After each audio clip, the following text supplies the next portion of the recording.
कुरा हो म 70 वर्षको हुँदा। स्वप्निल, ए स्वप्निल, काम तलिनसम्म आइपुग्यो, उठ भन्दै आमाले बोलाएकी रहेछिन्। आनन्दले प्यारो निद्राबाट झसङ्ग भई बिउजिएछु। मेरो घर भने 2 तल्ले माटोले बनेको पुरानो घर थियो। आँटीबाट आमालाई किन कराइरहेछ्यौ आबै भन्दै चर्को स्वरमा तल झरे।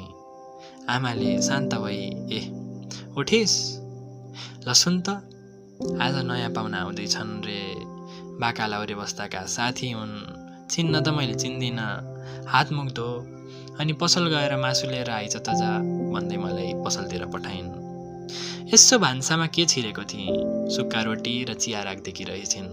मैले पनि झ्याप्प झुप्पी खाई राइनो चप्पल पड्काउँदै पसलतिर लागेँ। पसलसम्म पुगेँ र 1.5 किलो 2 खुट्टेको मासु राखिदिन आग्रह गरेँ पसले काकालाई। काकाले छिट्टै गरेर कालो प्लास्टिकमा मासु राखिदिए अनि हतार भएको मेरो मन अनि घरमा पाहुना आउन लागे भन्ने चिन्ताले पैसा तिरिहालेँ र आएँ। 600 चोख्खो दाम बुझाएर ल्याउँदै गर्दा मैले पनि मासु पसल खोल्न पर्छ कि के हो भन्ने सोच ल्याएँ। ख्याली कुरो न हो, कहाँ धेरै बेर टिक्थ्यो।